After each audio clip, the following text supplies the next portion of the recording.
पुरानी दरामदी गाड़ियां महंगी होंगी, नए बजट में टैक्स बढ़ाने की तजवीज। गंदम दरामद की हौसला शिकने के लिए इजाफी टैक्स ड्यूटी लगाने का प्लान।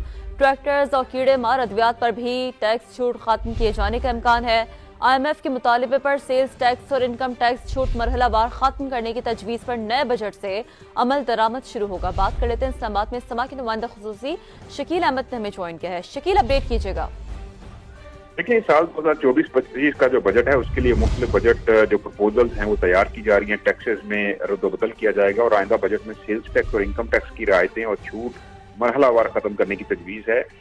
आइंदा बजट में इम्पोर्टेड ट्रैक्टर्स पर टैक्स आयद करने की तजवीज़ है। इसके अलावा कमर्शियल इम्पोर्टर्स पर विद होल्डिंग टैक्स लगाने और कमर्शियल दरामदगान की खरीदारी पर विद होल्डिंग टैक्स पर छूट जो है वो खत्म करने की तजवीज़ है। इसके अलावा कमर्शियल दरामदगान की आमदन पर इनकम टैक्स लगाने की तजवीज़ है और साथ साथ जो पुरानी दरामदी गाड़ियां हैं और इसके अलावा गंदम की इम्पोर्ट है उस पर भी ड्यूटी बढ़ाने की तजवीज़ आयद की गई है। और साथ ही कहा गया है कि बजट में ट्रैक्टर और कीड़े मार अद्वियात पर टैक्स छूट खत्म की जाने का इम्कान है और टैक्स छूट खत्म होने से मजमूई तौर पर 30 अरब रुपए आमदन हासिल होगी हुकूमत को। जी, बहुत शुक्रिया, अपना रखिए।